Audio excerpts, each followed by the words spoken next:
Plot twist! It is not gonna be a Valentine's Day video. I know I look very Valentine-ish, but it's not. It's not. What's up, y'all? I'm Aisha Cox, and welcome back to my channel. If you cannot already tell, I have a whole Valentine's Day theme going on. I have this really cool idea, well, at least I thought it was cool, to do a video called Boot Up on a Budget. Boom, ba-da, boot up with my, yeah. I was so excited, did my research on Pinterest, and boot up on a budget means a lot to me because my husband and I are currently saving up to get a house. So yeah, but you know what? Plot twist. This video is not called Boot Up on a Budget because God has done what he has been doing to me over the past few years. I thought I was going in one direction, and then he just changed on you, girl. So this video is not going to be on Boot Up on a Budget, but I am going to be speaking on something that is directly related to your heart, to your corazón. So yeah, let's dive right into it. All right, so today I'm going to be talking about having hard conversations. Yes, not a popular thing. None of you are watching this like, oh man, I love hard conversations. Heck yeah, this is my stuff.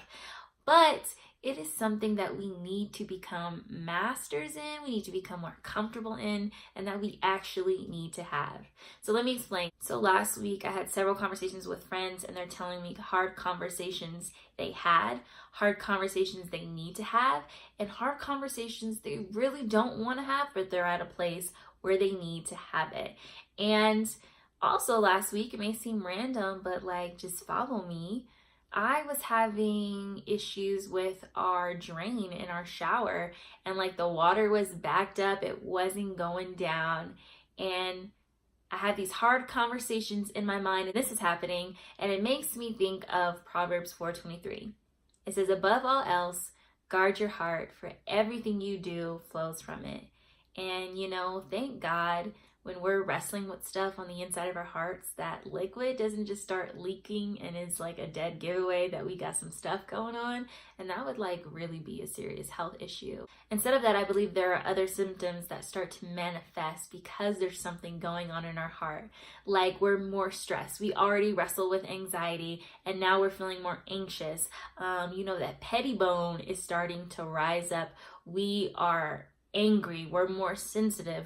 And I don't know about all of you, but whenever I just got something going on in my heart, even when I need to have a hard conversation, I feel a literal weight on my heart. There's a heaviness whenever I'm in the same space as this person. Whenever I am talking about how I'm feeling, I just feel this weight. And I also have a lot of tension. That person may or may not be able to feel it. I feel like I've gotten better at like not just wearing everything on my face. Because what is that quote? It is not my mouth that needs deliverance, it's my face. I never had an issue with my mouth, but it's my face. You can just see how your girl's feeling. Like, God is working on me on that. I believe all that is happening because we are internalizing and suppressing what we are feeling in our heart instead of actually having a conversation about it. So we are talking about hard conversations, y'all. And before we talk about anything, I feel that I have to unpack the negative baggage that comes with the word hard conversation. So hear me out. The phrase is hard conversation. It's not easy conversation. It's not simple conversation. It is hard conversation. And when you go into it with that mindset, of course you don't want to do it. Why would I want to have a hard conversation? So what I've been doing and what I have found to be very helpful is just rephrasing hard conversation. So the terms I like to use is having a heart-to-heart conversation with someone, or also just checking in with someone. And I am a fan of Oprah, like I'm sure many of you are.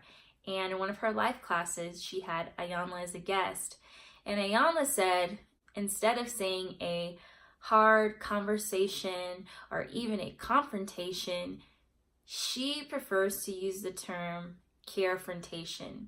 I care about you, so I want to have a conversation with you to make our relationship better. And I love that.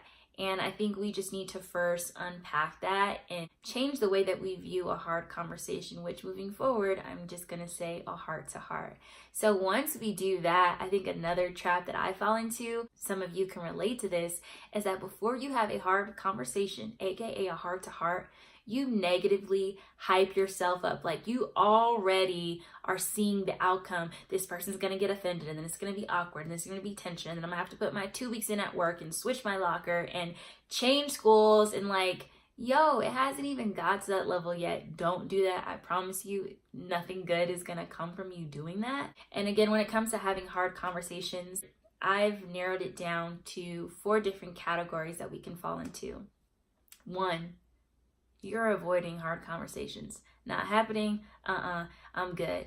2, you really don't like having hard conversations and you dread them, and you will postpone and delay and suppress your feelings for as long as you can until you get to your breaking points, and then it will happen. But I still feel like a lot of the number 1 feelings will kind of carry into that conversation, so it may not be as effective as you want it to be.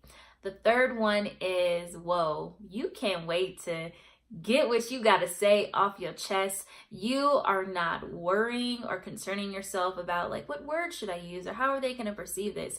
You're coming in raw, unfiltered. I don't really care. You're going to feel me. You're going to feel how you're making me feel. And that's that. Bam. And to be honest, I've been all 3 of those. And looking back as I've been just reading and praying about this, I think of different relationships that probably could have still been in my life till today, but I didn't have that hard conversation because for most of my life, I have been one to avoid the hard conversation. Then I got to a place where like I'm at my breaking point, I have to. And then I got to the point where like, yo, I'm just about to let you know what's going on. And that didn't always come out well. And the 4th way, which I would label as the healthy way to have a hard conversation, AKA a heart to heart. And that's what we're gonna talk about today, y'all. This is something that I am walking out, living out right now in my own life. I just had a few hard conversations not too long ago. And again, I've been the person who has avoided it or, dreaded it and hated it and thought about every negative thing that would happen because I had this conversation, or the person that lets their emotions just get in the way and make them say things a certain way that they're gonna have to apologize or regret later. But y'all, these things I'm gonna share have been a game changer for me, and that make me feel like, yo, it's good that I have this conversation and I don't have to wrestle and deal with all those unnecessary things in my heart. So I'm so excited to share with you, and let's get started. 1, have the hard conversation. Yes, you can do it. Do it afraid. You see how I threw that in there? All right, so we're gonna have this conversation. The next thing is to have the conversation in person. I would strongly advise against sending a long text or a long email if it's like a work-related relationship, because it is so easy to misinterpret the intentions and the tone of the person when they respond. And I don't know about all of you, but speaking for myself, it is so easy for me to just add a tone or an attitude to a text or even an email. And I'm always like showing my husband like, look what they said. And he's like, babe, like you don't even know what their intent is. But for me, it is better, and just on my experience, to have that conversation face to face, so it is clear what the intention is and also what your intention is. And speaking on intentions, the next thing is when you go into this conversation, what is your intentions? Do you want clarity? Do you want understanding? Do you want to be understood? Do you want to protect and salvage your relationship? Do you want an apology? Know what that is and be very clear and concise about that. The next thing that I would say is to go into that conversation seeking to not only be understood, but also to understand. Make sure you give space to hear the other person's perspective, where they're coming from, how they've been feeling, and to do it in a way where you like genuinely care what they have to say.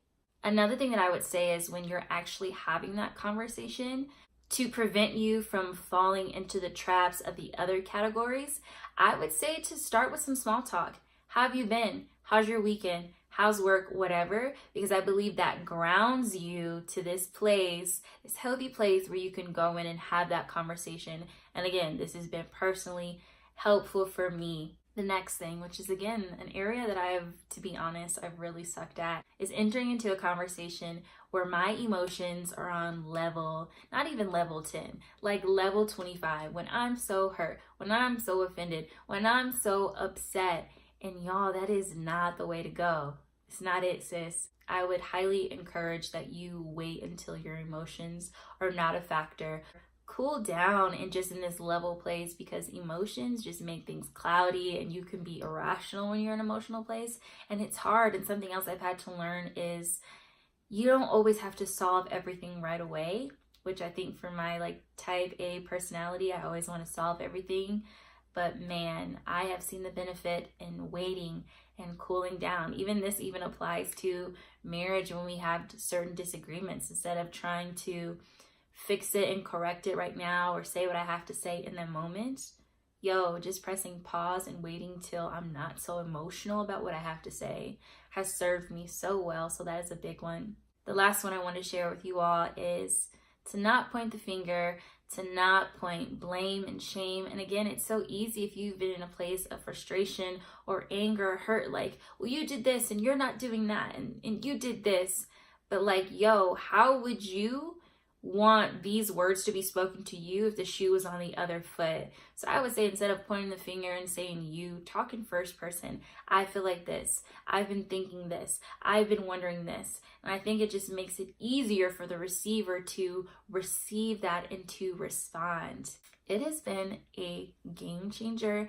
And because so many people connected to me are in this space where they are having hard conversations, need to have hard conversations, I thought it was really important to do a video around this, because it's not something that we talk about often. And I think it's something that we should, and that we should be more comfortable and confident approaching these conversations. So I would love to know if there is something I didn't share that you have found helpful when it comes to having a heart-to-heart with someone. I just want to encourage you to think after you're watching this video. Maybe you're thinking of the conversations that you had, like me, that just went far left and were horrible and you wish you can redo. But you know what? We can't live in the past. All we can do is move forward. So moving forward, is there a hard conversation you need to have? In what category do you want to be? What category are you on like right now, if you're completely honest with yourself?